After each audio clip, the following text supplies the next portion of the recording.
say something to you because I've never gotten a chance to talk to you. I feel like I know you because I'm such a big, mad, crazy Stan and fan. But I love you to death. I just am so proud of you. I say proud of you almost in passion. I am so proud that you exist. Where do you find the strength to continue to do what you're doing and say what you're saying, even in the face of opposition, to the point where now the whole world has to listen to you? Where did you find the strength when they weren't listening? I guess maybe this is just part of the Black woman's condition is that we don't know any other way. And most of us, I come from a line of Black women who were just like this. My mother's like this. My grandmother was like this, where it's the old phrase we've all used as Black people, making a way out of no way.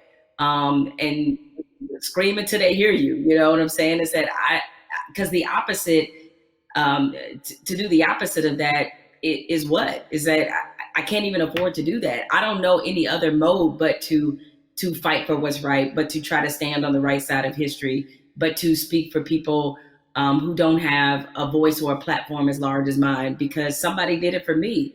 What advice do you have for people who want to have these conversations, maybe not as well spoken, not as well read as you might be, but who really are sincere and want to have a conversation? I think you have to start from a point of honesty and being real about what some of your beliefs, prejudice, biases are, where they come from, why you learned them. I think if you take anything else beyond race, as we get older, we do a whole lot of unlearning. Young folks, when you get to like your 30s, you do a whole lot of that, right? But yeah, my advice is to always start from the point of truth and honesty and self-awareness. And you'd be surprised what you can get accomplished just by digging into those things. I mean, if you know you come from a racist background, or if you come from where race was talking about a certain way, be honest about what those conversations were and what they taught you. And ask yourself, is this the kind of person that you really want to be? Yeah, I feel like there's a 21st century mindset and a 21st century skill set that everybody's going to need a mindset of empathy. I mean, we're going to be dealing with people, every color, flavor, every kind of human being ever born. We all have to deal with each other now because of the internet, because of just the world economy. You're going to be competing against people in China and Nigeria. That's just the world. So you have to have a mindset of empathy to really try to understand where people are coming from. You have to have a skill set of listening. If you understand this conversation, you can talk to Black folk and brown folk and Muslims, everybody else. So we're trying to confer a benefit to you. We're trying to make you better. It'll make my life better, but it'll make your life better too. Now, what charity are you supporting? Well, as some people can maybe see my T-shirt, it says "Support Black Journalists." Right? The lack of still Black journalists in most newsrooms is pretty appalling.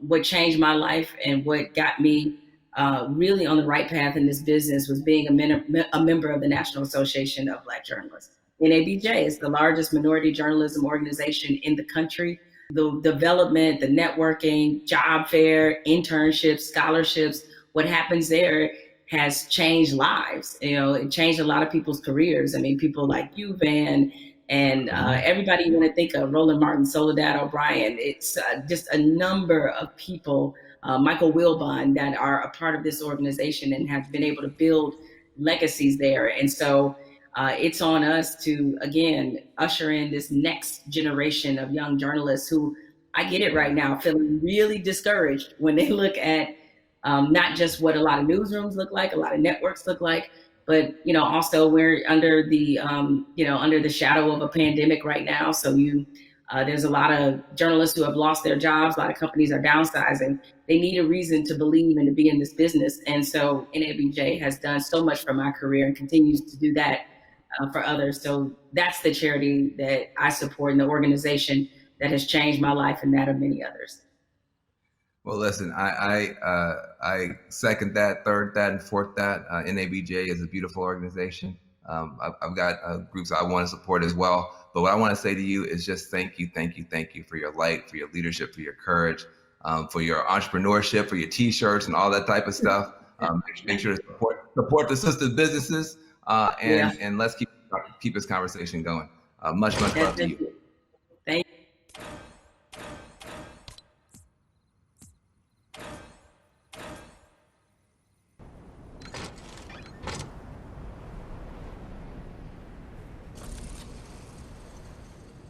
moment. Here's the bad news. Unfortunately, this is not a one answer fixes everything situation.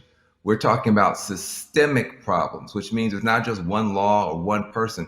You need 360 degrees of change to shift to get the outcome that's right. But we can get there if we keep talking, if we keep Wesh la working, if we famille. keep building. And if Wesh we la do that, we famille. can Vous êtes reshape prêts ce America. soir? That can be done. It's been done in the past. We can move the whole Ah, world in a salut, better comment direction. So I hope that your cell phone right now is full of c'est quoi le screenshots but de cette merde encore? of these tools that we've been trying to give you Ouais. to continue taking action Ça a from this l'air tellement virtual nul town à hall. Yesh, mec, When this putain. stream ends, the conversation should not end. We got to keep pushing. We got to keep going. We are in an important moment in history. And what you do is going to determine the outcome. 2020 is going to be talked about for 20 years, 100 years, maybe 1,000 years. But the future's not written. It's up to the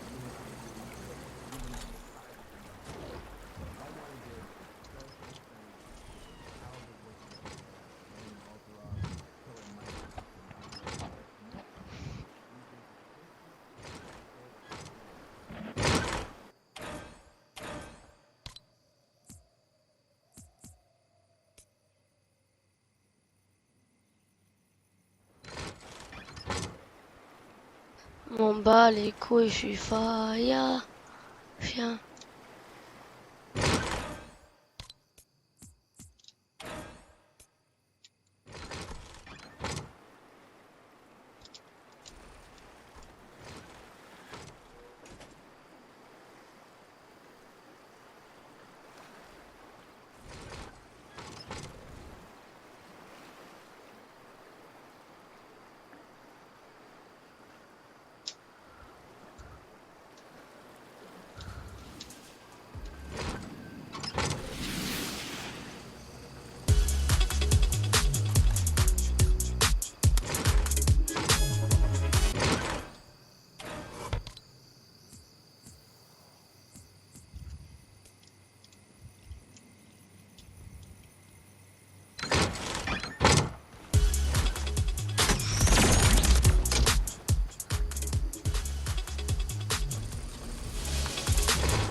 Oui, non, non,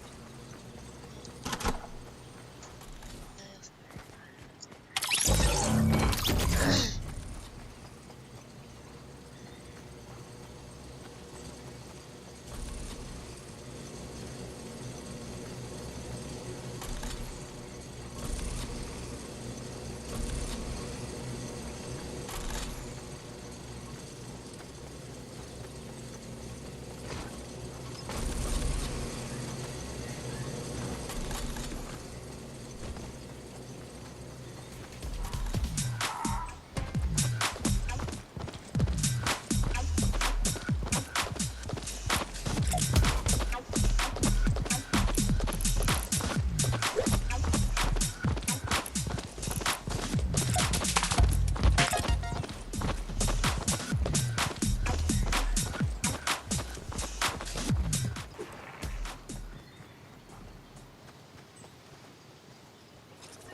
ça.